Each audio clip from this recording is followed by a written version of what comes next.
Hey everyone, welcome to the RDG Sports Channel with your boy RDG. We are in the building. Please hit that like, share, and subscribe button.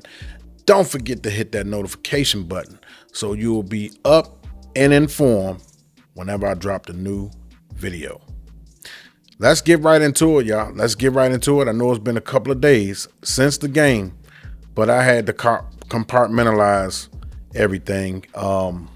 Dealing with this game because it was going to be raw and unfiltered emotion, and YouTube would have went on and let me post this video, man. They'd have been like, nah, it's too much profanity going on in this video. Nah, we can't allow this guy to post this video. So I had to take a moment, gather myself, and now I'm gonna talk about the game from a logical standpoint, a sensible mind, a calm mind, a mind that's well rested, that analyzed everything and ready to talk about it. So there was so many things wrong in this game. We started out too conservative on offense. The screen plays, the wide receiver screens, they're not working. Why, for the life of me, why don't we do more running back screens? Let's just scrap those wide receiver screens out the window. We could do the reverse, the handoff reverse. But the wide receiver screen, you got to have the flow of the game. You got to be in the flow of the game to do that. You know what I mean? Because teams are sitting on that play because they know that's part of the Cliff Kingsbury playbook. They know that's his go-to. Those one of the things that he liked to do. He had the tendency to try to go to that play early in the game. Teams notice that. They know we never try to go deep early in the game. We need to start switching up because what Green Bay did was they seemed like they scripted our offense for us. Their defense was a step ahead of us every single time. Green Bay defense was a step ahead of us every single time. They knew Jaden Daniels' launch points. Jaden Daniels also, and I'm not very critical of Jaden Daniels, but someone pointed out to me that he hasn't been accurate. You know, I don't know if it's due to him lifting weights in the offseason. They say he was looking accurate in practice and stuff like that. But game time situation, you can't simulate the game time situations. You pretty much know your other team's defense tendencies, right? So you know what you can do and what you can't do. But against another team, it hit different. It's no simulation for another team. There really isn't. So I think he got to either practice more, get some one-on-ones with his wide receivers, some extra time with his wide receivers. And it's just going to take more game reps, more in-game reps. You know, they're getting their in-game reps right now. Unfortunately, it's costing us a little bit, but hey, that's what happened last year when we was able to get that get-right game against Cincinnati. And, you know, he started realizing that he can go to Terry McLaurin.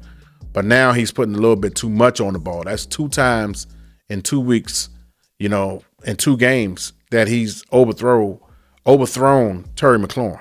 So he might need to take a little bit back off of the ball, you know what I'm saying, on that aspect. And when he's throwing across the middle, I'm noticing he's a little bit too high, and he's a little bit too high on the screens.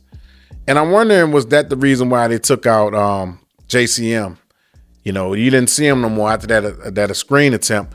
I don't know if he ran the wrong route. The ball sailed over his head. I don't know what happened right there, but I know he then went to the sideline and was talking to the running back coach, and you never saw him again after that. You saw number 26. That was the end of him. That was the end of JCM. And I thought they should have stuck with the running game a little bit more. They should have been a little bit more patient. Speaking of Cliff Kingsbury, should have been a little bit more patient, but he wasn't.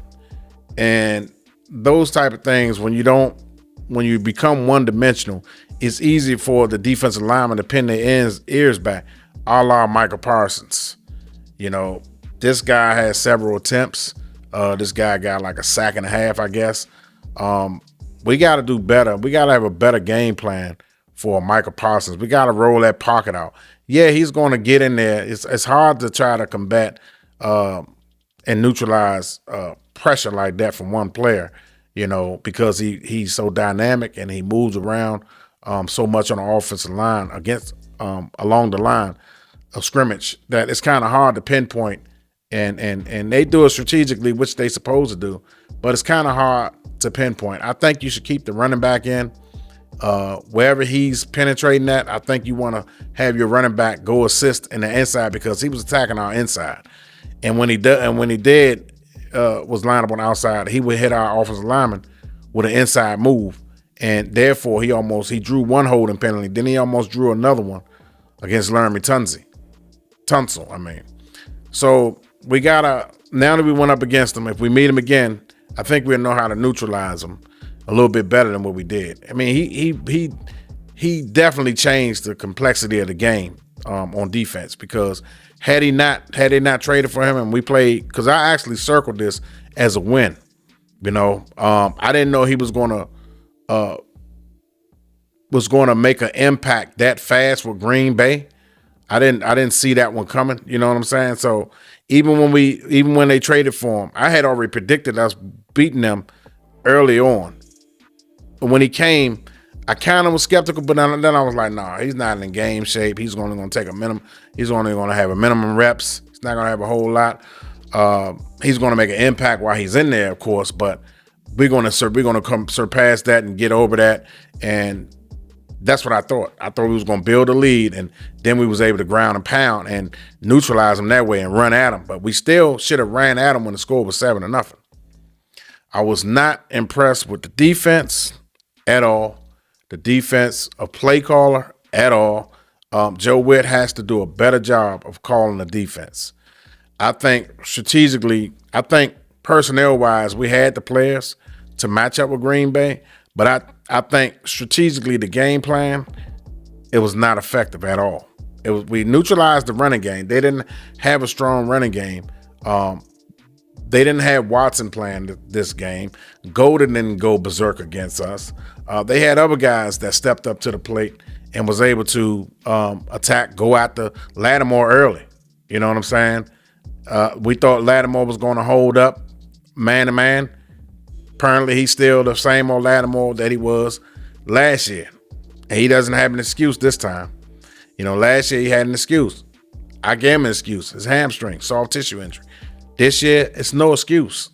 He's just not effective as he was when he was with New Orleans. He's not that same player. He's not that same Pro Bowl player. So we need to look to our bench and start one of the other guys because I'm not impressed with Lattimore, and I think every team seeing what Green Bay has done, every team is going to try to do that against Lattimore. He draw a penalty. I mean, he make the ref throw the flag on him every time because he's too hands-on and touchy because he doesn't have the recovery speed to keep up with these wide receivers anymore like he used to. He's just not effective as he was. And maybe safety, but I don't know if he's going to play safety on this team. I was impressed with Trey Amos. I was impressed with Sam Still once again.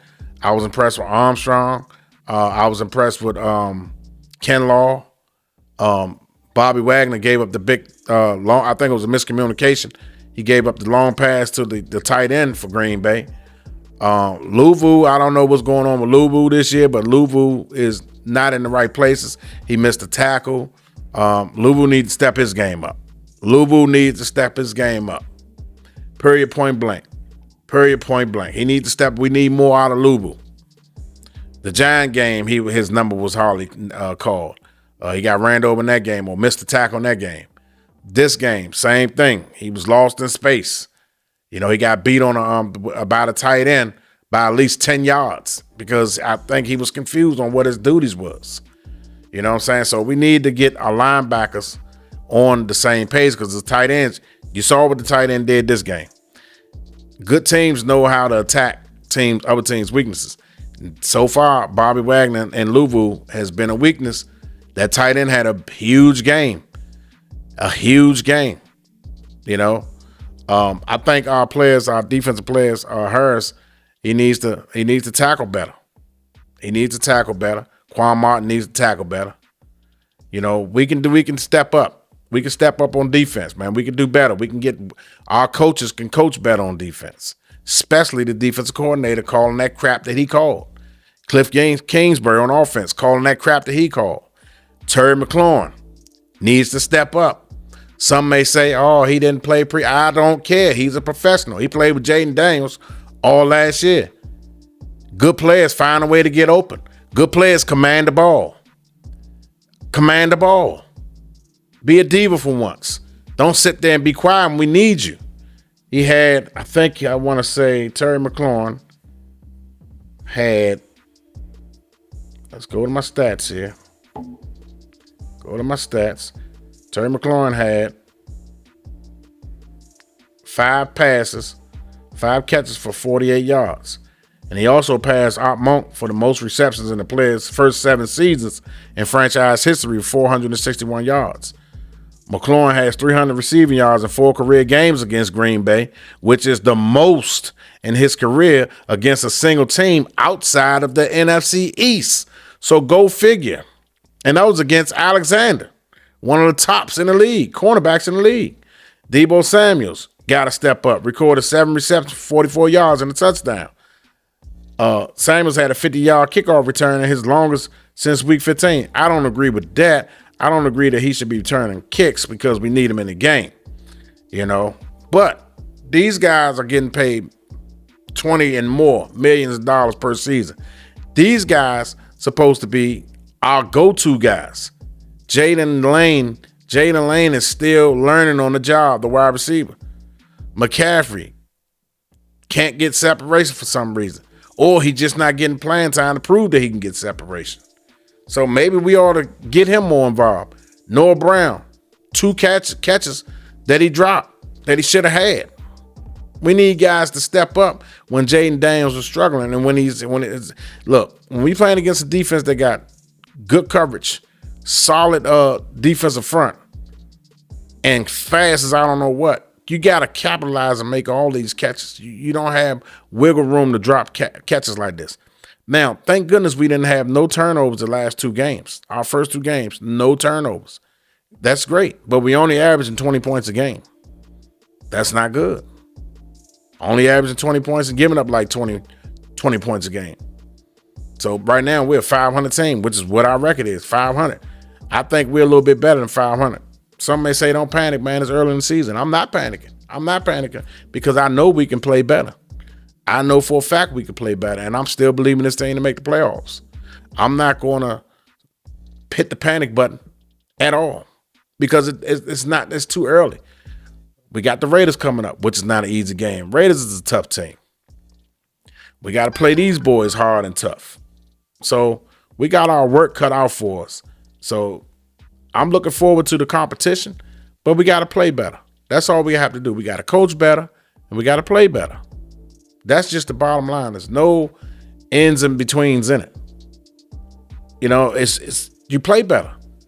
I know we're the oldest team in the league, this, that, and the fourth. We were playing against the youngest team in the league. We should have used our savvy experience against this ball club. We just got to perform better. We got all this veteran talent. We got a little bit of young talent. It's time to put it all together. This is the 3rd game coming up at home next Sunday. Put up or shut up. It's time to perform. It's early on the season. You can't afford, if you're going for home field advantage, you can't afford, if you're trying to go to the Super Bowl, you can't afford to lose too many games early on the season and be this year's Cincinnati Bengals trying to rally late. We got to figure it out, and we got to figure it out fast. It's just that simple. It's time to play ball. So I just wanted to make this video. You see, I don't even have my hat on. I don't need the hat right now. It's serious time right now. It's serious. Early on in the season, it's serious because we all have high expectations for this team. We all got Super Bowl admirations for this team. And you can't lose too many games early on in the season because that back half, when you go against the NFC East opponents, is going to be extremely tough. Extremely tough. You got to face Philly 2 times. And if we got a good record going into that game, and we going for the division crown, you think those 2 games not going to be important? That's why it's important to get these games early. Green Bay was a tough game.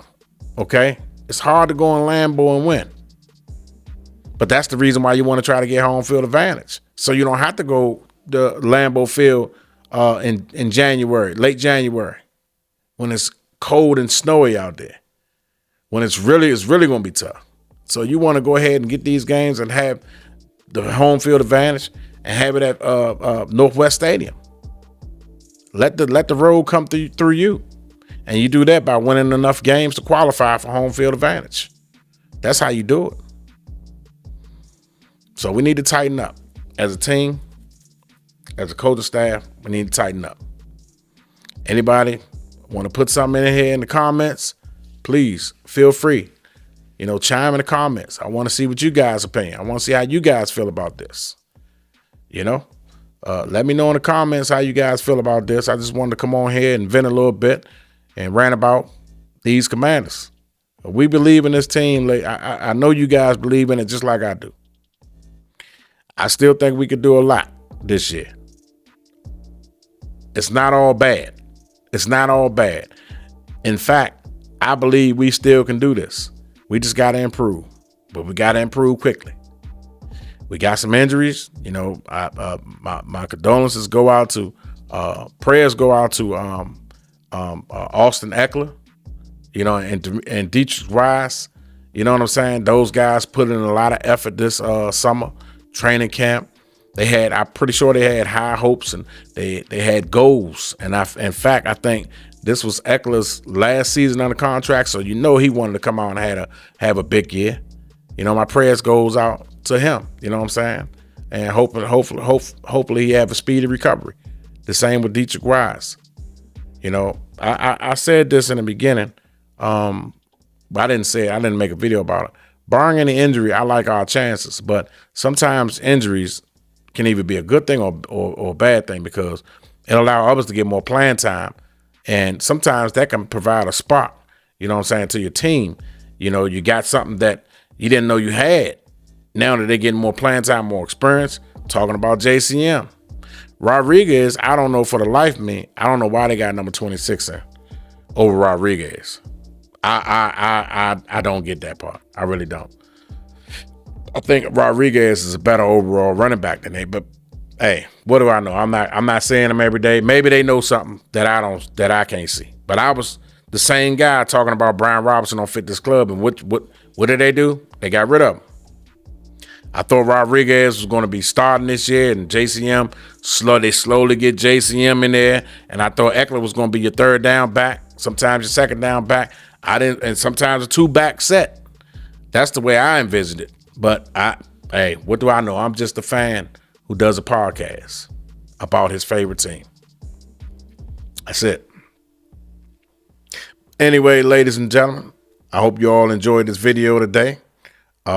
If you're your first time watching this video, if you like what you see, don't be afraid to hit that subscribe button.